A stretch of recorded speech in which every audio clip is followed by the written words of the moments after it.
Los Angeles turns out in force to scream a welcome to two of the war's outstanding heroes, General Blood and Guts Patton and General Jimmy Doolittle. Along the route, nearly 2 million people turn out to acclaim the man who beat the Germans at their own game of mechanized warfare.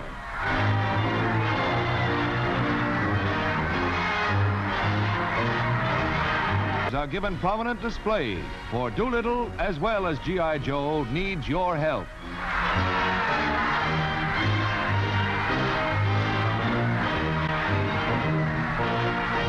General Doolittle, Tokyo bound again, has the right slant when he says, I'd like to form a team now, the home team and the field team, and to say that if you will furnish us the supplies, if you will furnish the ships, if you will deliver the supplies, we, the field team, will see that they're properly used and bring this war to a prompt conclusion.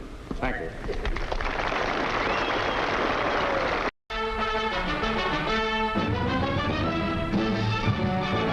As part of the campaign to cut off and trap 200,000 Jap troops in Southeast Asia, bombers saturate an enemy-held junction of the Rangoon-Mandalay Railroad in Burma.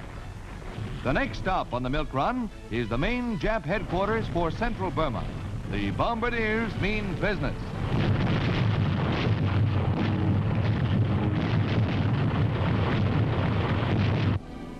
"24 Yank bombers pound at suicidal enemy holdouts on Mindanao in the Philippines, striking with 300-pounders. Though the weather is bad, necessitating 2 bomb runs, hits on the target are 95% perfect, as these Air Force pictures show.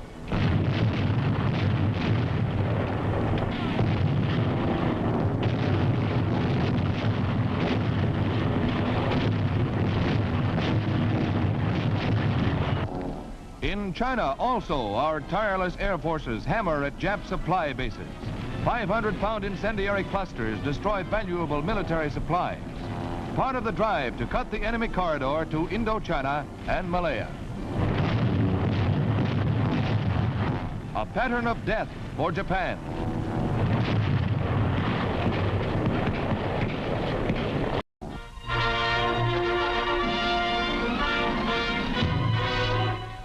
John W. Snyder, Federal Loan Administrator, tells of Reconstruction Finance Plan. As administrator of the Federal Loan Agency, I have 3 major programs underway. Probably the greatest is that of the disposal of the huge war surpluses. I assure you that the Reconstruction Finance Corporation will approach this in a most realistic manner. During its useful life, the RFC mushroomed into a number of subsidiaries, which were probably necessary to accomplish its many wartime undertakings.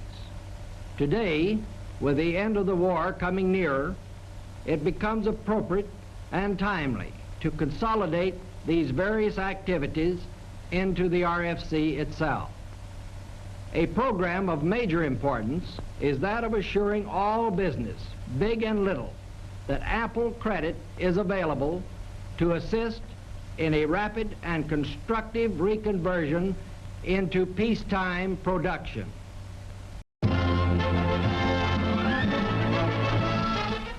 Things are looking up for civilian car buyers, but don't rush out to get one now.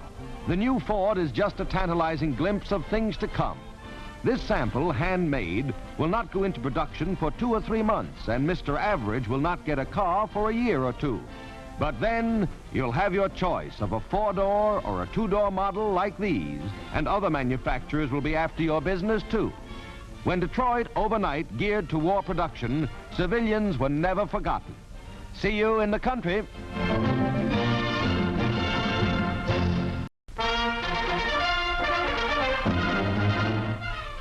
Red Square in Moscow blazes with color as the Russian capital turns out en masse to celebrate its first May Day in 4 years. It's the greatest May Day in Russian military history, with Nazi Germany beaten to her knees.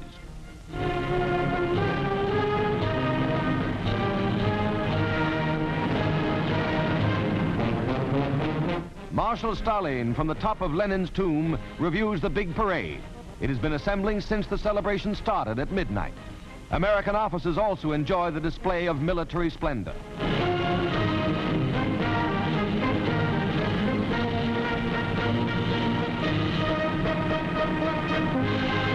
Grim Japanese are awed by the tremendous spectacle of power staged by Stalin's troops rumbling by.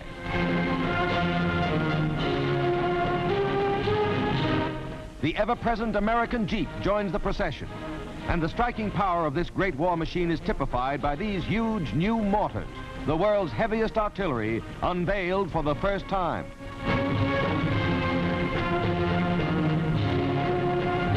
The monster parade brings out all that is modern in war equipment, an historic day for Russia and the Red Army.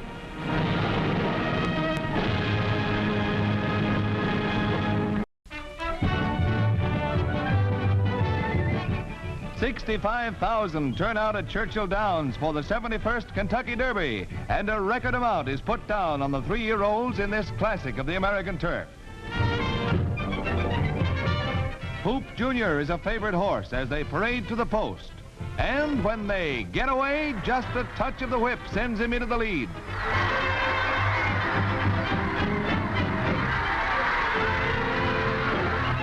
Hoop Jr. is never headed from now on in. The 3-year-old who cost $10,000 as a yearling is on his way to pick up a neat $64,000. In the backstretch, Powderluck begins to move up, but he's no threat to jockey Arcaro's mount. None of the other 15 horses can touch the easy-running colt. Coming into the stretch, it takes little urging from Arcaro for the Hoop to walk away with the race in his feed bag. He's ringing up the biggest margin of victory since Whirlaway took the Derby, 6 lengths.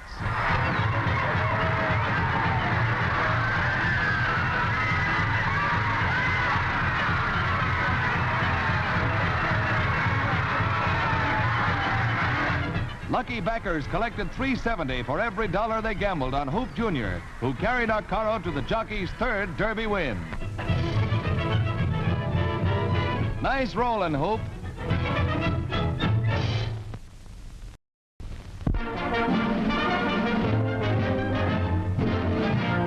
Members of the Allied Control Commission for Germany arrive at Marshal Zhukov's headquarters in Berlin to sign the joint agreement. General Eisenhower is on hand to represent the United States. Marshal Zhukov makes it official for Russia, and Monty adds his signature for Britain. The next to ratify the agreement is France's General de Tassigny, who is followed by our own Ike.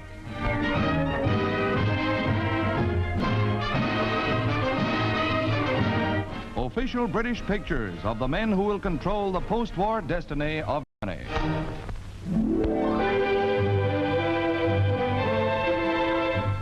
Hitler's mountain retreat at Berchtesgaden has been transformed into a GI playground. Hitler is gone, but his butler is still on hand, Arthur Kallenberg, who, with his wife, took care of all de Führer's personal needs.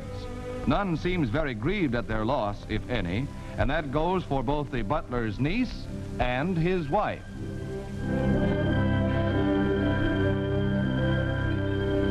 Yes, the GIs have taken over, and the men of the 101st Airborne even have Hitler's lofty eagle's nest at their disposal. He is said to have used it only 4 times.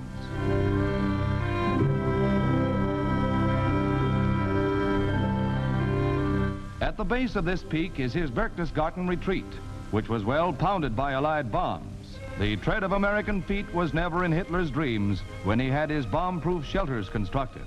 This maze of tunnels leads to his private apartment, where he thought there would be safety. His collection of classical music is still intact, but never again to be heard by party leaders. These are Signal Corps pictures. And he could slap you in jail right on the premises. Hitler's idea of a home necessity. Somebody forgot to straighten up the living room before leaving, it seems, but more in order is the bedroom. Comfy looking to Joe after months of foxholes. Hitler, as an art thief, was on a par with Goering, but today Berchtesgaden stands as a wretched monument to his murderous greed. General Patton is warmly welcomed at the White House by his Commander-in-Chief, President Truman. Patton is minus his famous pistols on this visit. He'll return to Germany soon.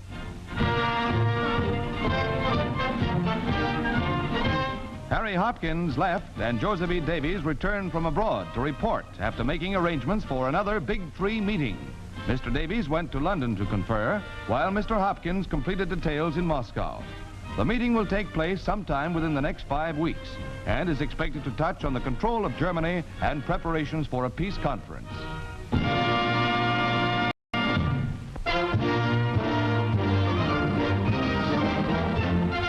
Another war secret just released by the British who designed it is this amazing fog dispersal installation for airfields. 6,000 gallons of gasoline are released into the system, and that's only enough to land one plane. The gas is ignited, and in a flash, sheets of flame blaze through the jets, creating a blanket of intense heat, which forces the fog to rise. Winston Churchill sponsored this life-saving idea, which is affectionately known as FIDO, meaning Fog Investigation Dispersal Operation. And this is the way it looks to the approaching pilot.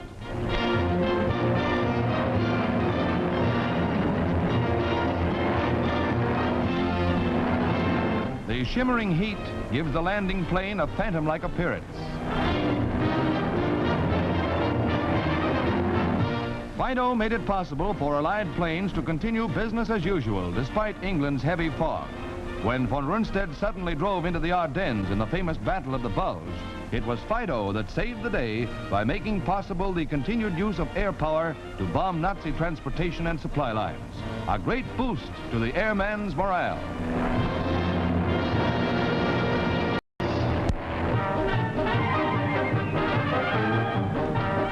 Buns and sausages confiscated from German supplies provide a treat for Norwegian children, food they haven't tasted during occupation, and the occasion calls for it too, for the country is celebrating its Independence Day, free from German rule after 5 long years.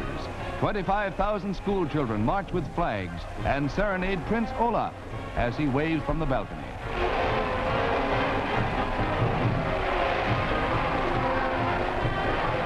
The children who spent formative years under the Nazi heel give vent to leather-lunged joy on this day of days for them. Norway, a country that refused to bow to German domination, holds her place proudly among free peoples.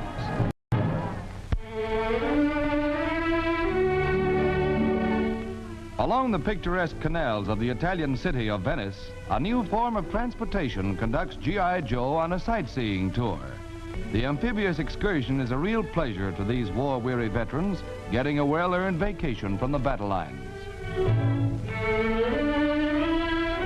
A touch of Venetian swing lulls Joes and Jennies, getting an eyeful of the Grand Canal in this Italian waterborne Jeep. A smattering of Italian goes a long way to make friends. And here's the menace of Venice in person, doing a little rug cutting on the stern. Watch those traffic lights, Skipper.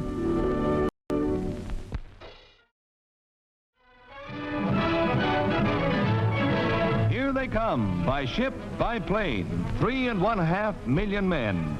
It took nearly 4 years to move these men to the European front. They must now be moved to within striking distance of the Japs in the next few months. More than 20 million individual trips are involved in this transfer from the Atlantic seaboard to the Pacific coast. Not only will men be moving home for furloughs before shipping out to the Pacific, but some will be moving to hospitals for further rest and convalescence.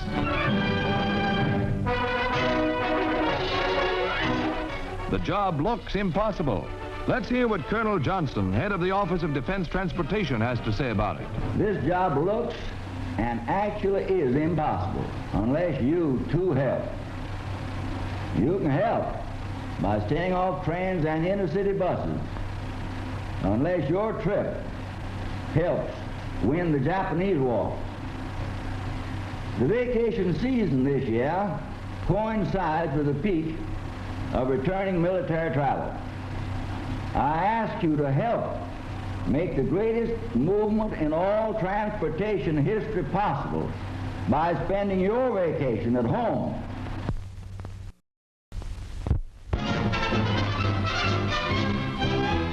After a non-stop flight from the nation's capital, President Truman is greeted by Governor Walgren as he reaches Olympia, Washington, where he was a guest at the governor's mansion during his 4-day stay.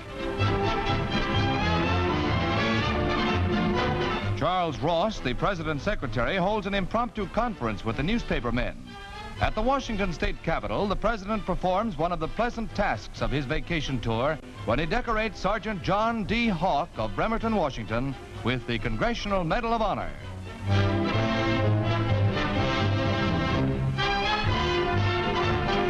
It's just possible that the president's borrowed Indian sweater scared off the Puget Sound fish, because the one he's holding is just posing for the picture.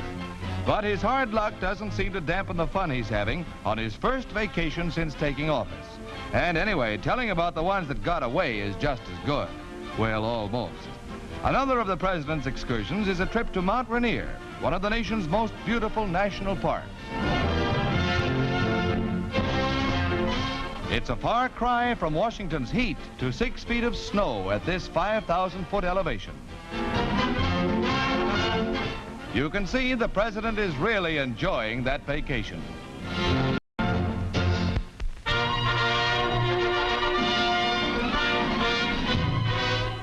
Continuing his welcome home tour of a grateful nation, General Eisenhower is met by his proud 83-year-old mother at Kansas City. Also on hand to greet the Supreme Allied Commander is his wife, who preceded him to the Middle West. But today, London, Paris, Washington, and other great cities play second fiddle to Abilene, Kansas. Ike's hometown, 6,000 population, honors its greatest native son. His football team and other outstanding incidents of his early days pass in review, bringing back fond memories to the boy who, having made good, receives the key to Abilene and to the hearts of his fellow citizens.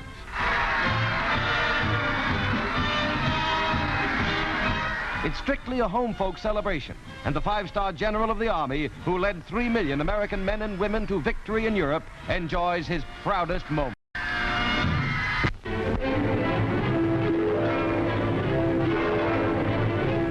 Our carrier task forces stab continually at Japan's heart, despite all the shrinking enemy air fleet can do to stop us. Supply ships and barges ready to load and run the gauntlet to Japan's beleaguered troops in the south are heavily strafed.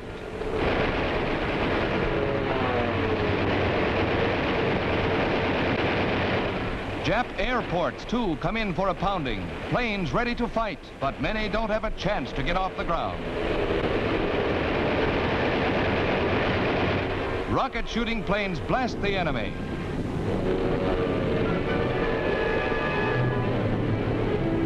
Historians will long sing the praises of these carrier forces who have done so much to hasten victory over the Japs. Wounded planes try their best. And often there are planes that refuse to die. He avoids disaster to fly again.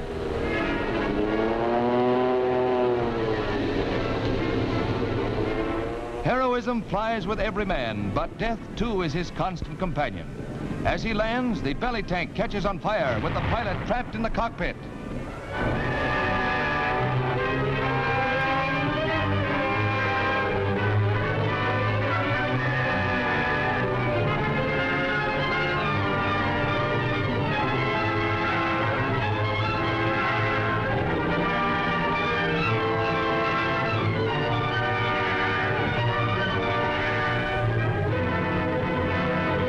Miraculously living through the inferno, the pilot is helped to safety.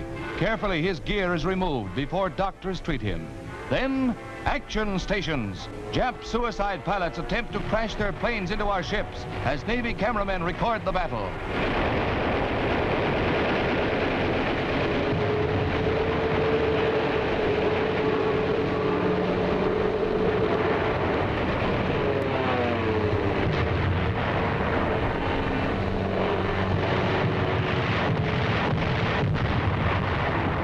90% are driven off before they can get close to our ships, and few successes are scored by the remainder.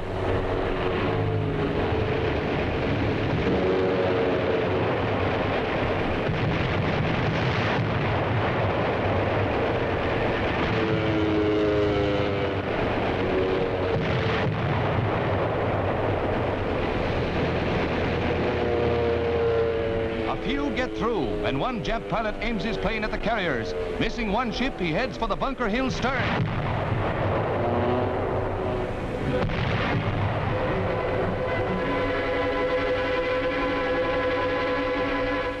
The Bunker Hill is hit twice by the suicide-bound Japs, but she's still gallantly afloat. Fires, fed by ammunition, spread rapidly, but were fiercely fought as other crewmen rescued the wounded.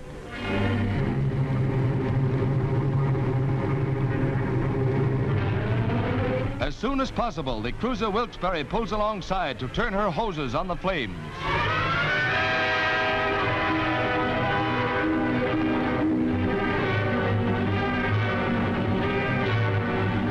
Many of the men were blown overboard. Others had to jump when walls of fire cut off their escape.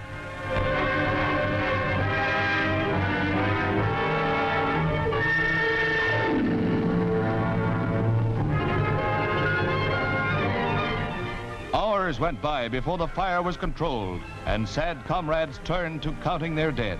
375 brave sailors died, and many of them were buried at sea.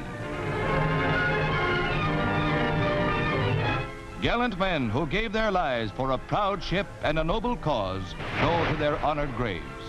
Battle-weary, but with her head high, the Bunker Hill reaches the repair yards at Bremerton, Washington. Tangled wreckage scars her sleek structure, but once repaired, she'll sally forth again under Captain sights. One of the plane hits tore a hole completely through the ship.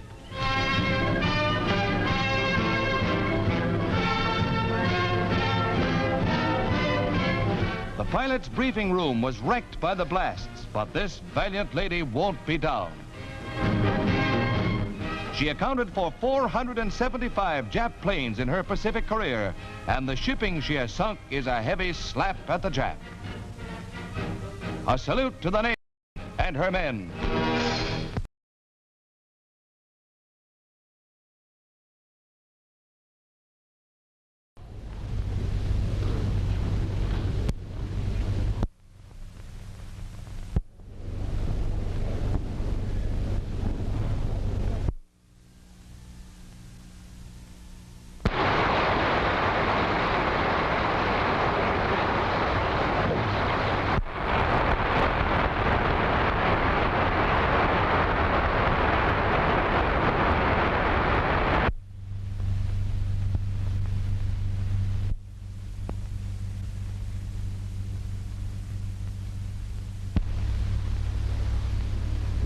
Fellow delegates,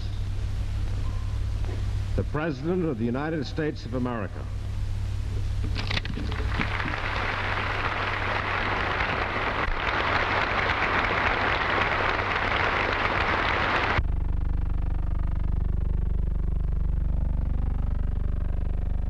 The Charter of the United Nations, which you are now signing, is a solid structure upon which we can build for a better world.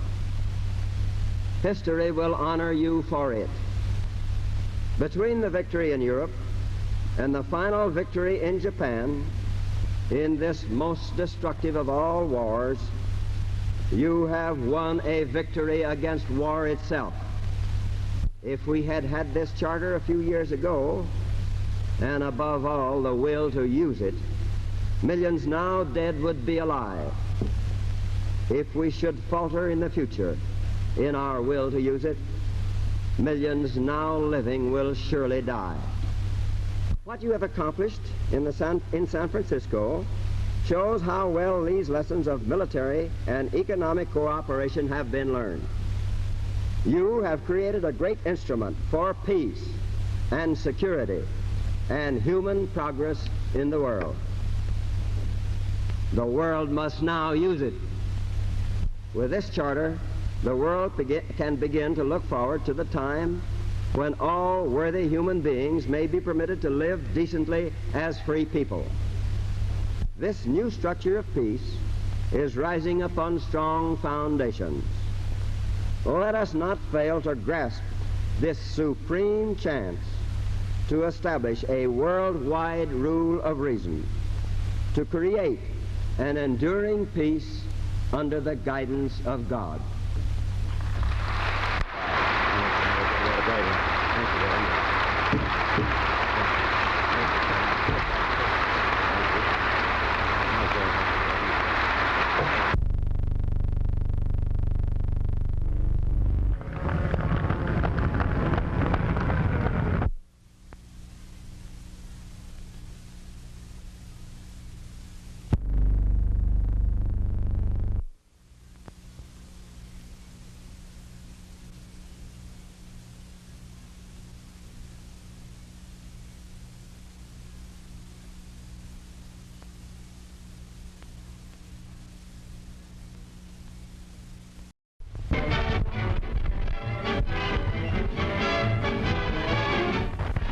84,000-ton liner Queen Elizabeth enters New York Harbor as a Navy blimp hovers overhead, observing the packed decks of the giant vessel, which is carrying almost 15,000 soldiers and medical and naval personnel. As usual, a rousing welcome awaits the returning soldiers, the majority of whom are members of America's famed 8th Air Force.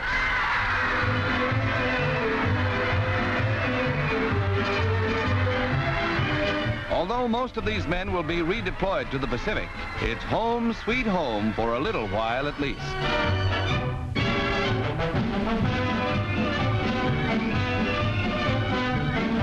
Aboard a ferry, they start for Camp Kilmer, New Jersey, from which point they will leave for their furloughs home. These are the men who sweat it out to keep them flying. America is proud of them.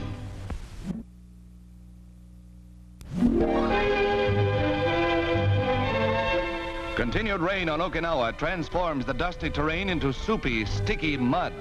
Men and vehicles fight doggedly to deliver armor and supplies to the front lines, where their comrades are battling fiercely to wipe out the last remnants of fanatic Jap detachments who are bent on suicide rather than honorable surrender. Ordinarily, roads such as these would hold up the Yank advance for days. But despite these grim scenes, everyone was determined on victory, and combined effort won the fight against the elements, and very shortly things were rolling along once more.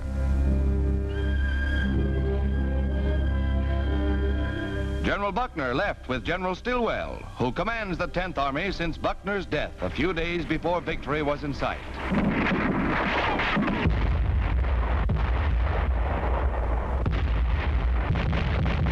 After the artillery, the troops take over, driving Jap snipers from their caves in the hills.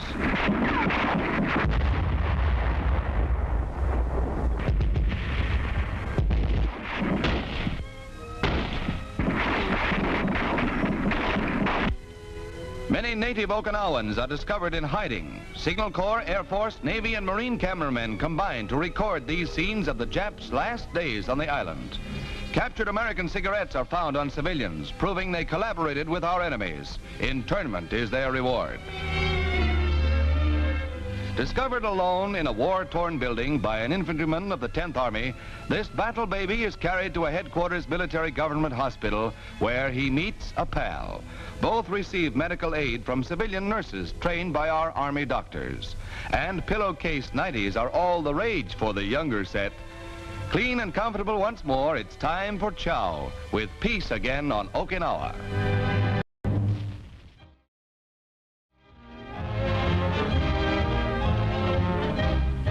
The never-ending air campaign against Japan's stolen empire continues as B-24s hammer installations in the Palau Islands.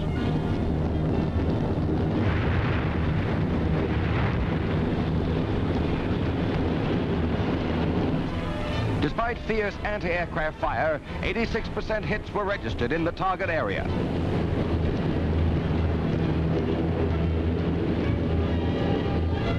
But the raid is destined to cost one of the planes. Even as bombs fall, the big ship is hit and loses a wing.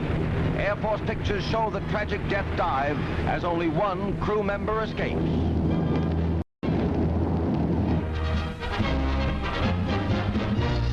Britain unveils another carefully guarded war secret. This 11-ton monster bomb, which needs a crane to place it in the bomb bay of the specially constructed plane, was perfected a short time before VE Day and only used a few times against Germany.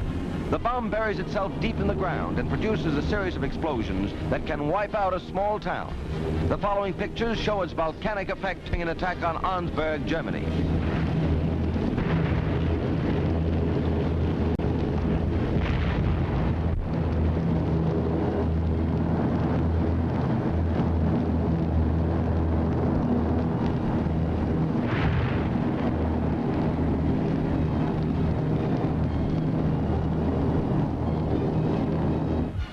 The remnants of the viaduct.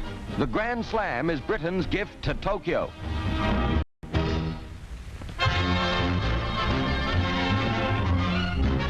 Accompanied by his family, Robert E. Hannigan, chairman of the Democratic National Committee, is sworn in at Washington as Postmaster General of the United States by Associate Justice Wiley Rutledge of the Supreme Court. Hannigan is one of the 5 new cabinet appointees made by President Truman since taking office. Another, Tom C. Clark of Texas, former assistant to Francis Biddle, is sworn in as Attorney General. He receives the oath from Judge Thurman Arnold while his proud family stands by.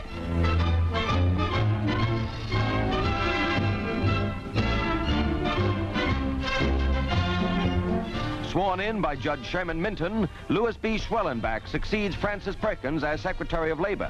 The new secretary was formerly senator from the state of Washington, and later a federal judge appointed by President Roosevelt. The new Secretary of Agriculture, Clinton P. Anderson, is sworn in by Judge Rutledge and congratulated by Judge Vinson. Mr. Anderson was previously representative from New Mexico. In addition to agriculture, he will also take over the functions of the former War Food Administration.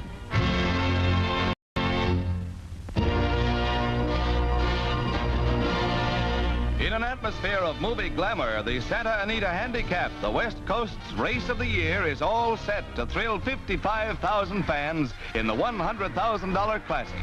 Watch number 4. It's his day to burn up the track.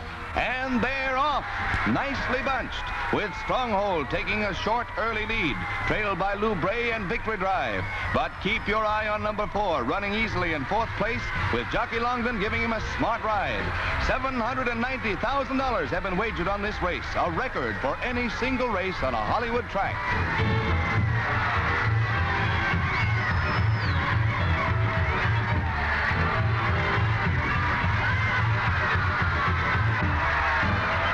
Joey Brown must have a fair piece of it. Now they're in the back stretch.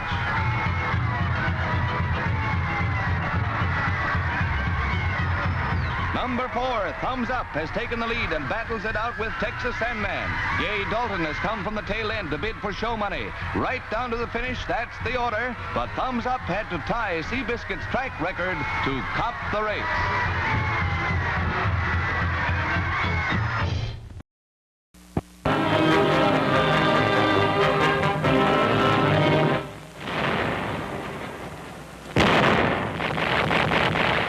Hill 92 on bloody Okinawa gets a final blasting, and holdout Japs are either dead or, in a few instances, ready to surrender. This NIP First Lieutenant chooses the easier way. His surrender paper, dropped behind the lines by Americans, assures him food, water, and medical aid, and he's come to the right place. Humane GIs treat him well, as prescribed by the Geneva Convention for prisoners of war. Very few prisoners have been taken on Okinawa, but here's one who disbelieved the tales of cruel treatment dished out by his superiors and induced hundreds of his comrades to surrender, having talked with them over a loudspeaker. These Signal Corps and Marine Corps pictures show the final collapse of Japanese resistance on the island. False propaganda told these men that Americans would torture and kill them, but they surrendered to a just foe. By realizing the hopelessness of their position and disregarding the admonitions of their emperor, they continue to live, and by laying down their arms, spared the lives of countless Americans.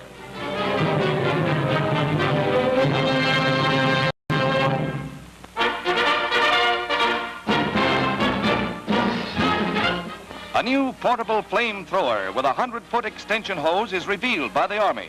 Developed by the Chemical Warfare Service, it gives the soldier greater safety as he crawls close to a pillbox. This development will prove a major factor in burning Japs out of their hold.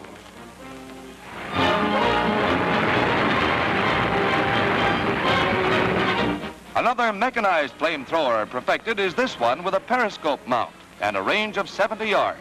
It adds to the attacking power of the tank's guns. Another type is this flamethrower. Its regular gun is replaced with a vent that throws a flame more than 100 yards.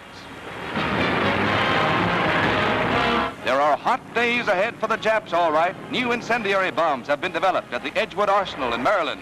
Give our planes a destructive power the enemy never thought possible.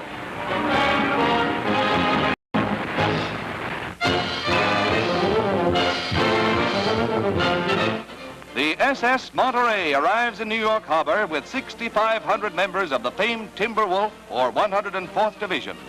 These men fought from the beaches of Normandy to cross the Rhine at Remagen under the leadership of General Terry Allen, whose command won fame for the capture of the Eckfeller-Stolberg industrial area. the Timberwolves really snarled. Although most of this unit, the 413th Infantry, will go to the Pacific after further training in America, they will first get furloughs home. They have carved a niche in military history and in the hearts of proud Americans.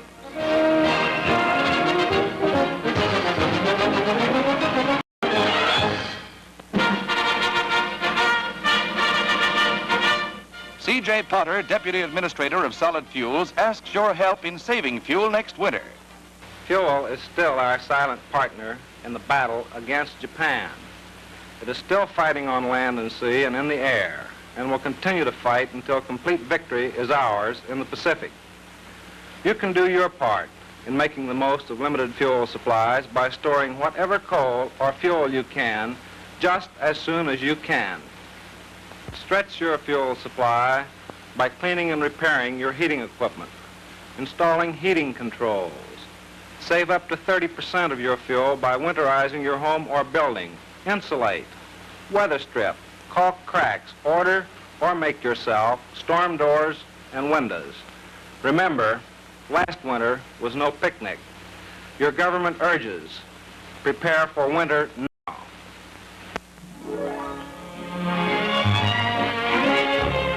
It sometimes takes a little coaxing, but mostly these men of the 6th Corps enjoy this swanky swimming hole on their day off. Nestled among the peaks of the Austrian Tyrol, it offers rest and relaxation to war-weary vets, whose duties have become less pressing since VE Day. And what is he pointing at? Just one guess. But the girl he left behind can rest easily because, as these Signal Corps pictures show, the non-fraternization order is still in effect.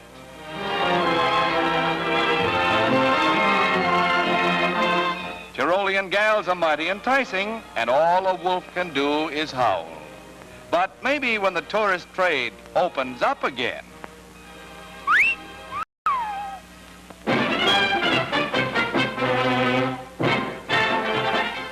the United Bald Heads of America improve each shining hour as they convene in Port Arthur, Texas for their first annual meeting. These fine heads of skin receive a warm welcome from both the fair ladies and the sun. The exalted high dome receives the key to the city, and that's a bare fact. 50 members are in attendance, and the bald pates dazzle their welcoming committee. They're all kings of SWAT. Aha, but do we have to be careful of sabotage? Don't use it, boys, don't use it. Wait a minute now, we'll call the gendarmes. But really, it's only the local barber trying to get his cut.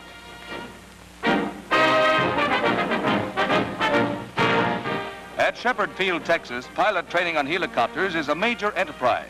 The helicopter is beginning to come into its own as a practical aircraft, fulfilling many Army missions impossible for planes of conventional design.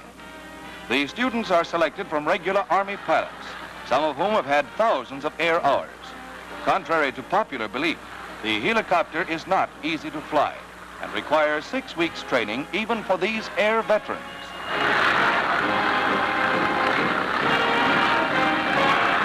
Once known as the Flying Egg Beater, the helicopter has earned the respect of airmen for its many rescue missions over jungles and water. Aviation never stands still. Meet the Tiger Cat, the Navy's first twin-engine fighter and the answer to any late improvement in Jap planes. For the first time in these Navy and newsreel pictures, some of the secrets of the Tiger Cat's amazing speed and maneuverability are revealed. Credited with a speed of more than 400 miles an hour, the plane can carry 4,000 pounds of bombs. Or as a fighter with tremendous climbing power, it will overtake and destroy the enemy before he can attack our installations. First planes have gone to the Marines, but our 45,000-ton carriers will mother the Tiger Cats in battle. They carry a snarl and a bite to nip the nips.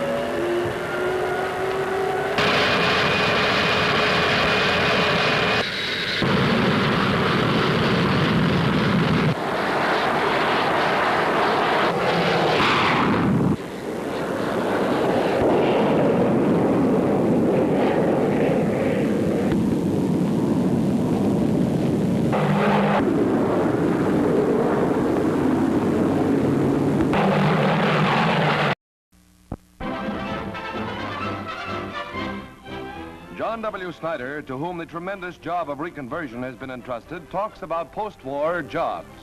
We want to create in America jobs for all of those who are ready and willing to work. An economy that will provide a steadily rising standard of living. We want a stable economy which will avoid the disasters of inflation and deflation. We know the moves that must be made, and all of you must play your part. Every man in government is still at battle station as far as reconversion is concerned. There will be no let-up until our men and women are back at work in steady peacetime jobs.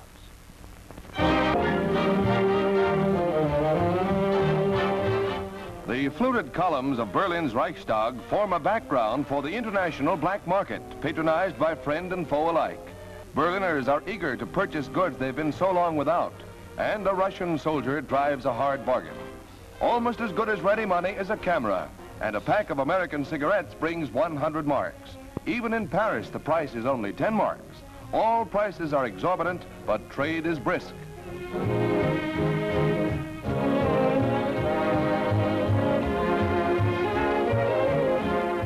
Non-fraternization was necessary at first, and war-weary GIs, eager for amusement, watched Fräuleins team up for a bit of light fantastic in one of Berlin's few nightclubs.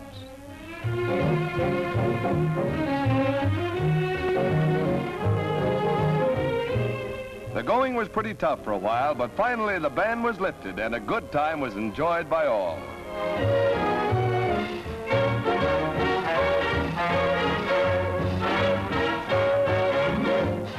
Even the gal he left behind can't blame Joe for taking a little time out from the war. Or can you?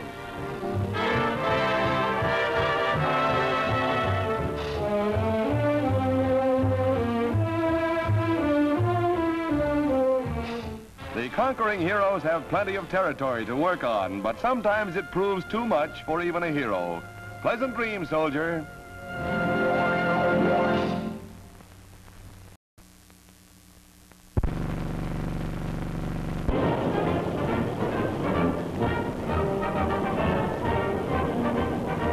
The blast that opened new horizons of science. The first atom bomb mushrooms into the sky above New Mexico.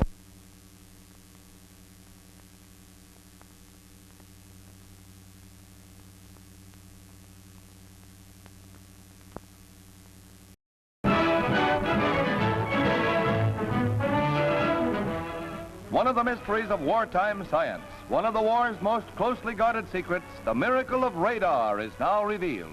Complicated ground detectors and portable direction finders warn of the approaching enemy and locate him unerringly. Shortwave radio signals sent out and returned as echoes allow the plotting room to spot the target. The cathode tube and intricate setups of electronic devices play major parts in this magic eye of war and peace. And not the least of these wonders is the oscilloscope. Here is a simple explanation of radar. Waves sent out show on the oscilloscope. Beamed by transmitter and directional antennas, they strike the target and bounce back to be picked up by the receiver. And the pip does it.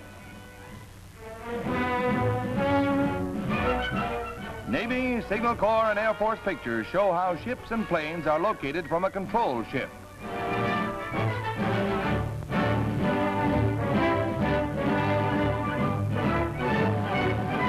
During the war, many of our vital convoys were saved by radar.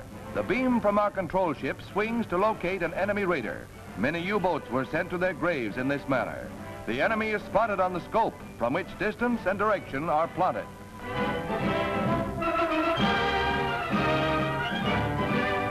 Or from one of our scouting planes. Controls in the plane adjust wing antennas which turn until the beams they are sending echo back strongly, indicating a target. The animation describes it. The indicator picks up the ship on the left. Ship on right is indicated. Even the shoreline is mapped.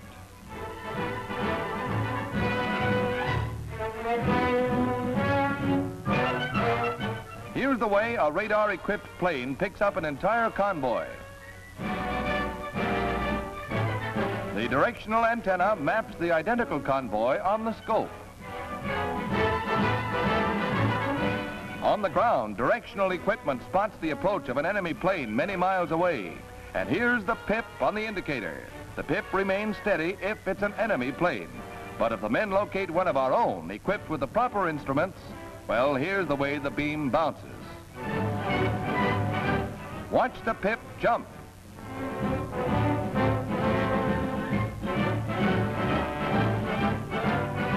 Fog, one of the pilot's biggest problems, is solved by radar. Many of our heroic fighters were landed safely during the war, and in peacetime, radar will bring our commercial transports and passengers safely home and prevent air collisions. The plane crew, controlled from the ground, watches the indicator, which here shows them off the beam to the right. By readjusting his controls, the pilot puts the ship right in the groove.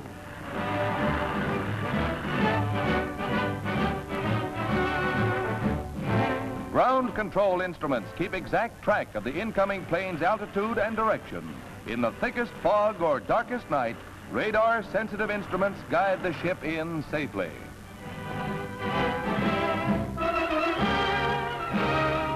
Happy landings, thanks to radar.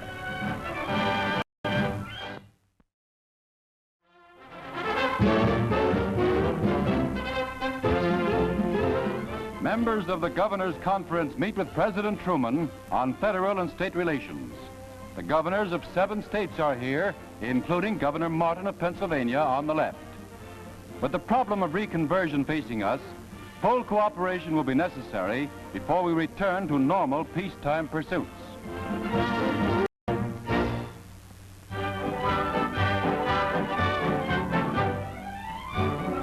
"60 buses are bringing 3,000 of New York City's orphans to Long Beach, Long Island for an outing that's a red-letter day in their year. The children represent 25 organizations of all faiths. And for the 15th year, they're the guests of Dave Soden, humanitarian, who remembers he was once a kid himself.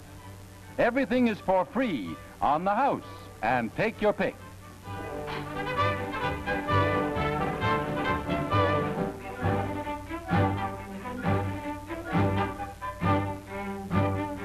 Yes, it's a day to be remembered, particularly when genial host Soden passes out the refreshments. Eat all you want. This guy just crashed the party, and what a party it was.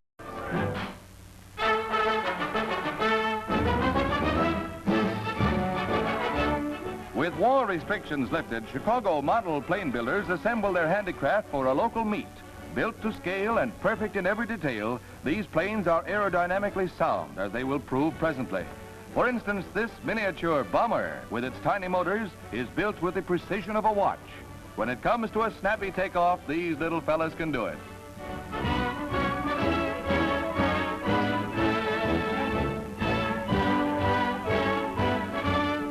Watch this mail pickup, the neatest trick of the week.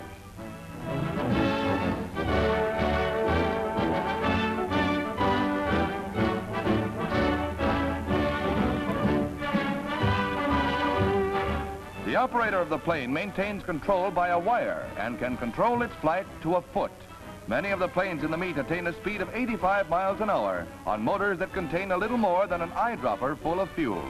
As aviation science advances, model builders gain more skill, both in construction and in the operation of the planes.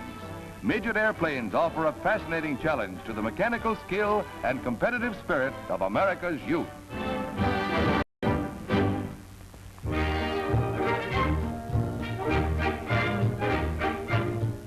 With more than 100 dogs of obscure parentage entered, the Danbury, Connecticut annual show has the younger set taking the spotlight.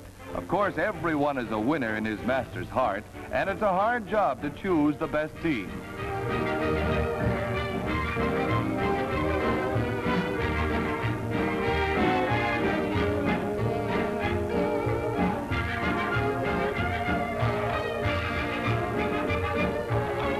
He didn't win this year, but just wait till he grows up. Star of the show is Hector, the pup who steals all the bows. Wow, he just can't get enough of the slide. Hector would rather do this than eat. Maybe his mother traveled with the circus. Anyway, he's the life of the party when he gets together with the boys. He's a one-dog slideshow.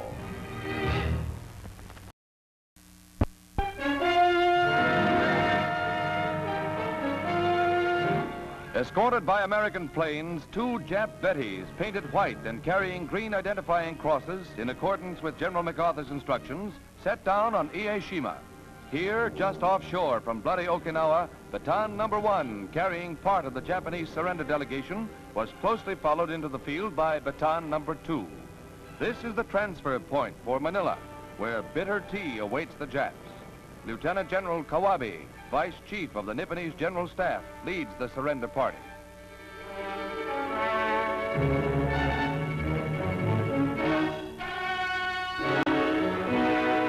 The reception, minus the presence of General MacArthur, is distinctly on the chilly side. This is complete capitulation, something the stunned Japs have yet to realize to its full extent. Meanwhile, their armies throughout Asia and the Pacific are crumbling in surrender. An Army transport plane is ready to fly the delegation to the Philippines, where the Japs once entered in triumph. Signal Corps and Navy cameramen mark an historic passage as the members of the Japanese party take off.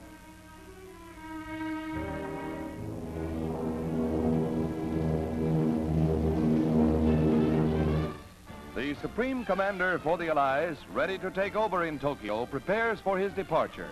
Standing on the balcony of the war-shattered City Hall in Manila, he speaks a few heartfelt words to his victorious troops. Very shortly, I trust we'll all be going home.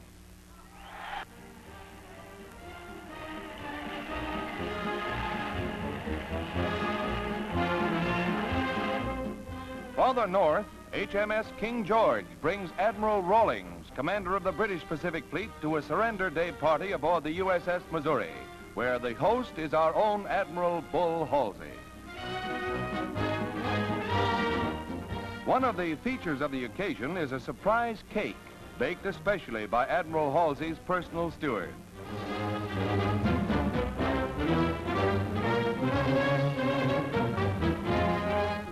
The design is one that appeals to the hard-hitting commander of the Third Fleet, and he attacks it with his usual forthright manner.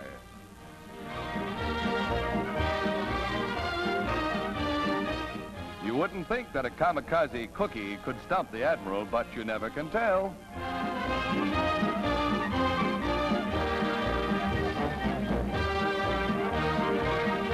Well, as the Chinese say, one picture tells more than 10,000 words. Good appetite, Admiral. And even though Mother didn't bake it, that cake couldn't possibly be that bad, Skipper.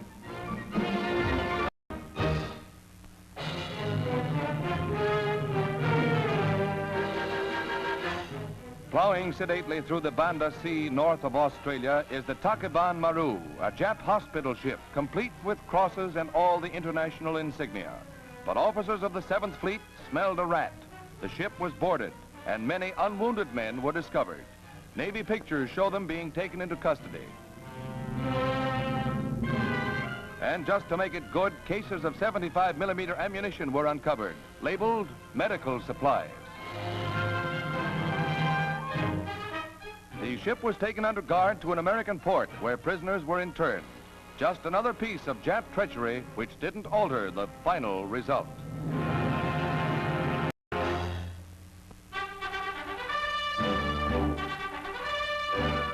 For the second time in little more than a year, Washington Airport sees the arrival of General Charles de Gaulle, head of the French Provisional Government. Secretary of State Burns is among the many welcoming diplomats. On arrival, General de Gaulle was lavish in his thanks for America's part in the liberation of France.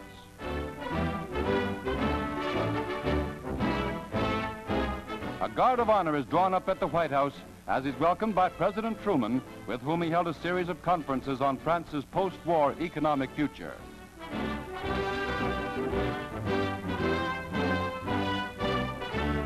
All of Washington's military pageantry is displayed for the man who is here to cement the friendship of France and America.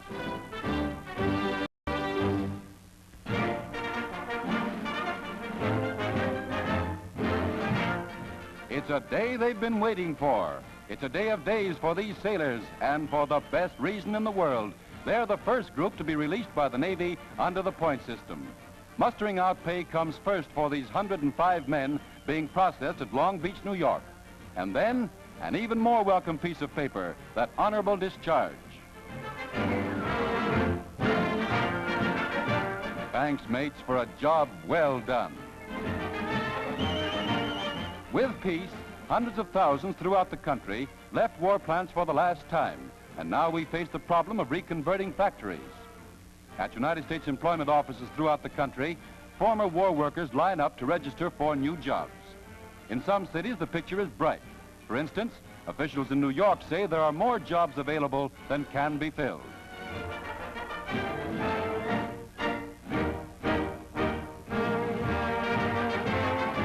Civilian goods like ironers are already trickling from factories, and shortly washing machines and other luxuries we've missed will be pouring from the factories at 1942 prices. And soon you'll be able to give that jalopy a well-earned rest. With gas again plentiful, and with new cars and new tires on the way, America will be rolling with a pre-war flourish. Yes, cars, radios, vacuum cleaners, nylons, juicy steaks. It sounds almost like a dream.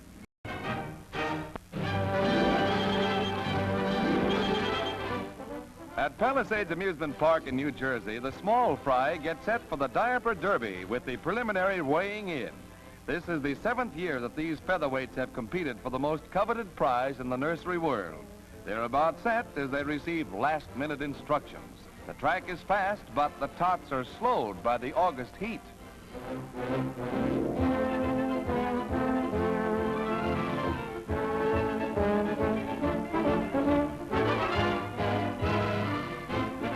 The crowd eggs them on as the grueling 50-foot course weeds out any three-cornered sissy.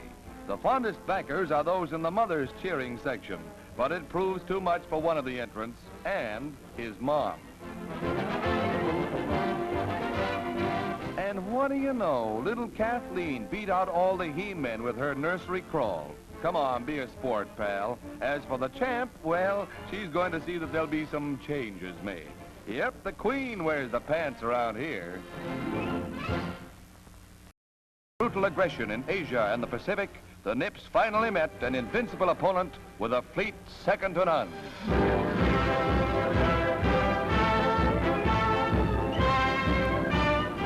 And with plenty of supplies aboard, it will be anchors away for Tokyo itself. There'll be plenty of supplies needed, because our mighty army of occupation won't leave until the Jap is fit to live in a peace-loving, democratic world. Navy pictures show battleships, cruisers, carriers, destroyers, fighting craft of every kind as far as the eye can reach, a sight the Japs will never forget.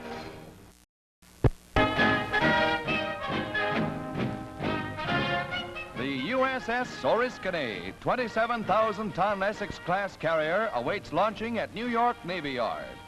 Mrs. Clarence Cannon, wife of Missouri Congressman Cannon, is the sponsor, and the giant ship slides down the ways to join Uncle Sam's mighty peacetime Navy. The carrier was appropriately named for a crucial battle of the Revolutionary War. The Navy is proud of the ship which will help keep a hard-won peace.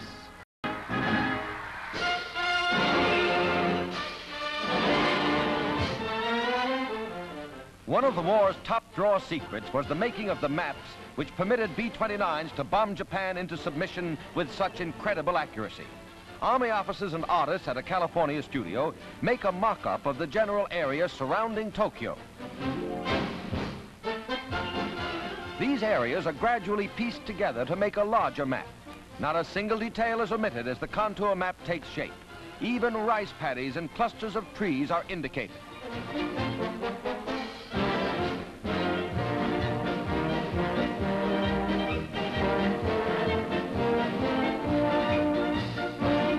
In the final step, the mock-up is daubed with a special mixture that permits best photographic results.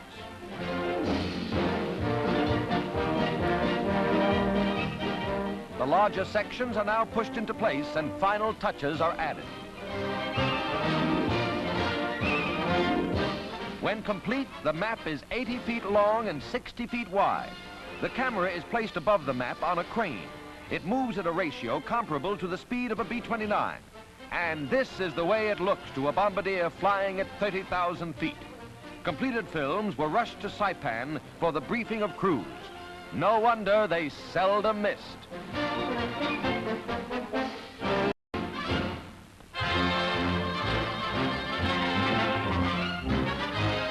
On the White House lawn, members of the Army Ground Forces awaiting their honors see President Truman pin the Medal of Honor on Corporal Clarence B. Kraft of Santa Ana, California. Officials look on while Corporal Desmond T. Doss of Lynchburg, Virginia also receives the nation's highest decoration. A total of 15 heroic men were likewise honored at this ceremony. Corporal Kraft staged a one-man attack against the Japs on Okinawa that was really news. Corporal Doss, conscientious objector and medical corpsman, performed with outstanding bravery. General Marshall congratulates a gallant foe.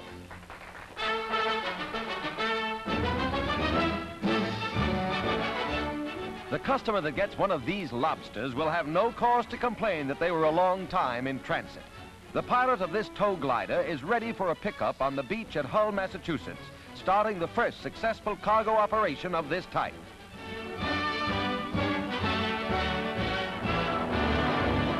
The pickup plane comes in at 130 miles per hour and the glider gets away within 50 feet.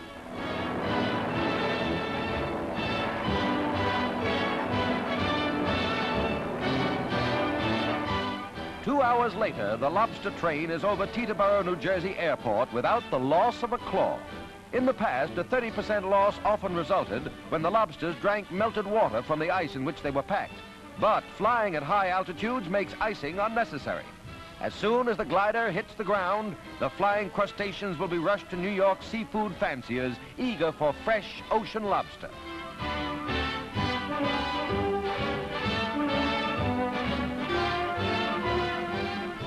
A forecast of bigger and better sky trains for the future.